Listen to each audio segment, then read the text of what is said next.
다이어트는 다시는 진짜 죽어도 못하겠고, 그리고 지금 내 일상생활이 다이어트로 돌아가는, 내 삶을 통제하는 이 다이어트에서 벗어나고는 싶은데, 뭔가 여러분들이 거울을 볼 때나 아니면 전에 입었던 옷이 안 맞을 때나 밥 먹은 직후에 거울을 보고 또 다이어트를 하던 시절 옛날 사진을 어쩌다가 마주하거나 주변에서 다이어트를 하고 또 다이어트에 성공하는 거를 봤을 때 다시 다이어트에 너무 돌아가고 싶은 그 순간에 어떻게 다이어트 유혹에서 벗어날 수 있는지 영상을 찍으려고 해요. 안녕하세요. 헬로 에브리바디. 헬로 에브리바디의 헬스 앤 라이프 코치 점윤입니다.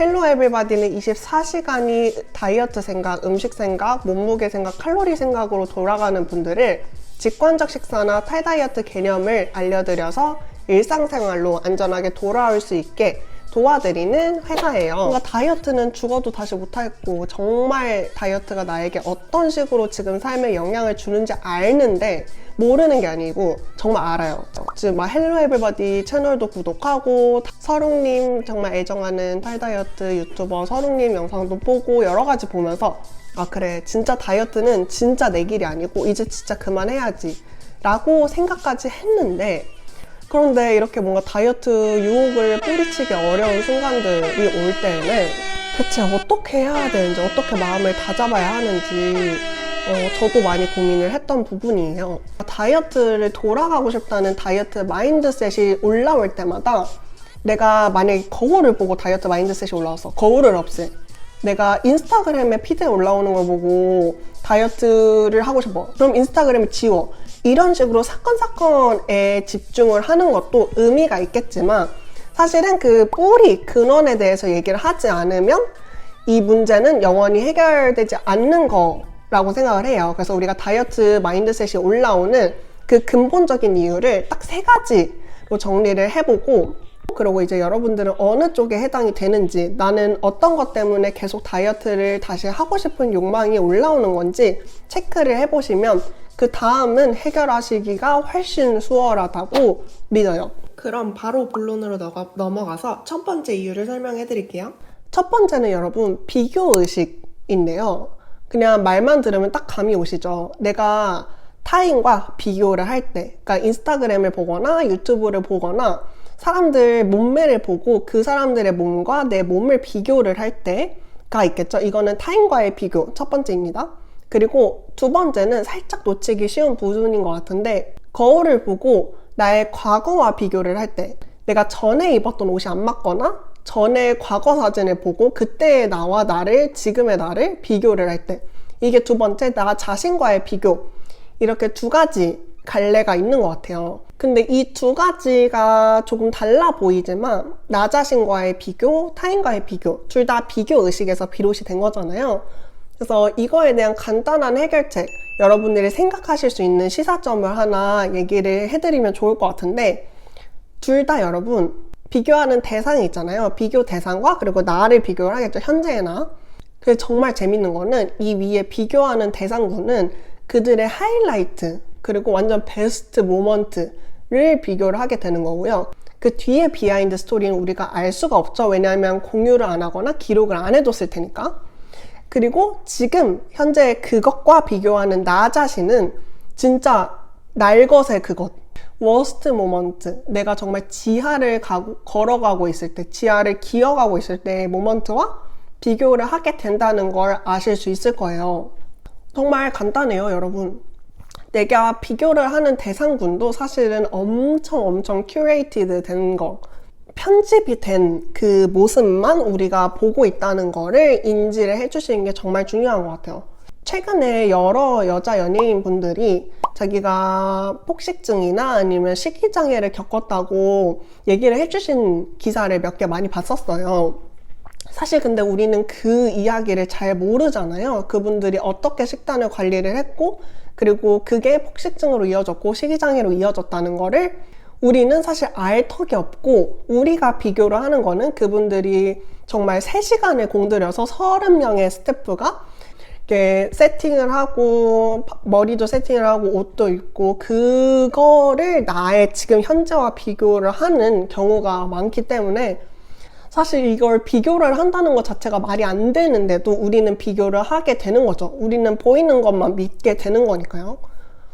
이게 타인과의 비교에만 해당이 된다고 생각하실 수 있지만 사실은 나 자신과의 비교도 이런 식으로 이루어진다고 생각을 해요. 우리가 그때 당시에 나의 비하인드 스토리에 대해서는 까먹고 정말 빛나는 부분, 긍정적인 부분, 행복했던 부분만 기억을 하기 마련이라서 그때 내가 당시에 겪었던 힘들었던 일들은 사실 기억을 못하는 거죠.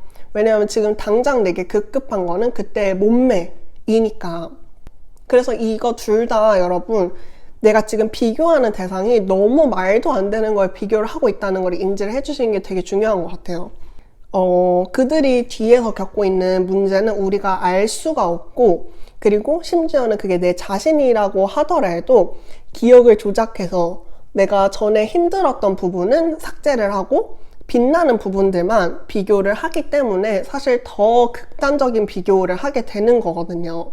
그래서 이게 여러분의 첫 번째 비교 의식에서 이 다이어트 마인드셋이 비롯이 됐을 때 기억을 해두실 부분이고, 두 번째는 여러분 살짝 더 깊은 얘기인데 내 삶이 뭔가 잘못되어 가고 있다는 생각이 들 때, 바꾸고 싶을 때, 혹은 내 삶의 어떤 것도 내가 통제할 수 없을 때 내 다이어트 그리고 식단 관리는 내가 통제할 수 있다고 믿으니까 그것 때문에 다이어트를 하고 싶은 경우가 있는 것 같아요.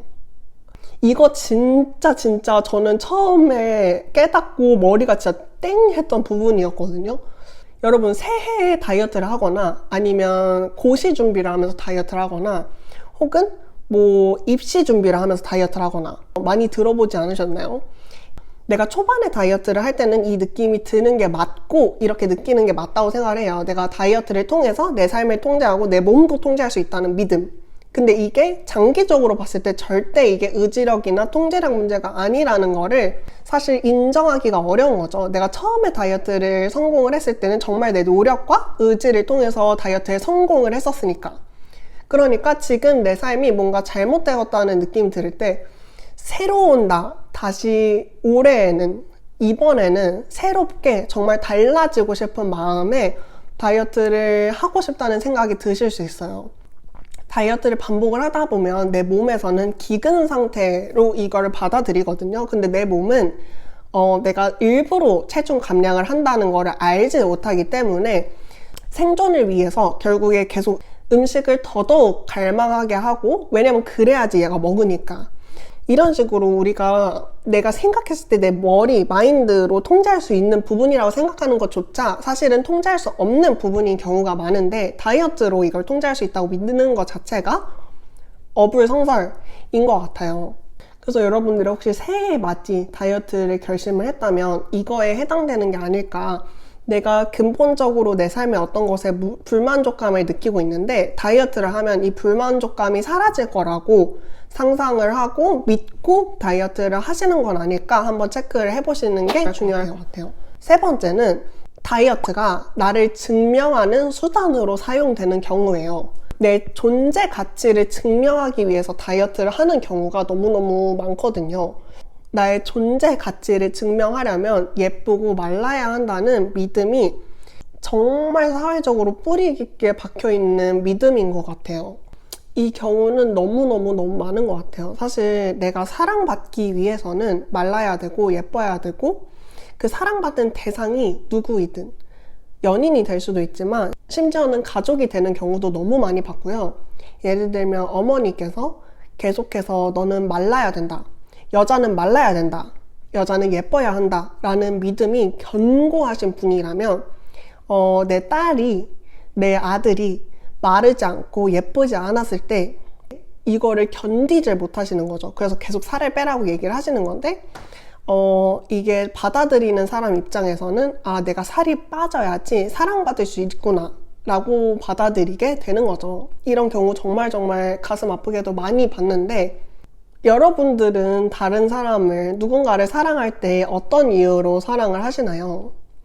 그게 그분들이 아름답고 몸매를 항상 유지를 하고 관리를 잘하고 해서 그분들을 사랑하시나요?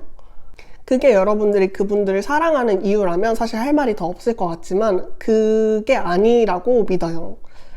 여러분들이 정말 사랑하고 본받고 싶고 존중하는 분들은 사실 그들이 다이어트를 잘해서, 몸매 관리를 잘해서, 몸매 유지를 잘해서 라기보다는 나를 있는 그대로 사랑해주는 사람이고, 그리고 나도 그들이 있는 그대로 사랑하기 때문에 그 관계가 성립되는 경우라고 생각을 하거든요. 제가 생각했을 때 사랑은 무조건적인 게 사랑이라고 생각을 해요. 조건이 달리면 사랑이 아니라고 생각해요. 내가 예의가 바라야지, 내가 이 사람의 심기를 건드리지 않아야지, 내가 예뻐야지 사랑받는다면 조건이 앞에 있는 거잖아요. 이 조건이 있는 사랑은 사실 조건 있는 사랑이라는 말 들어보신 적 있으신가요?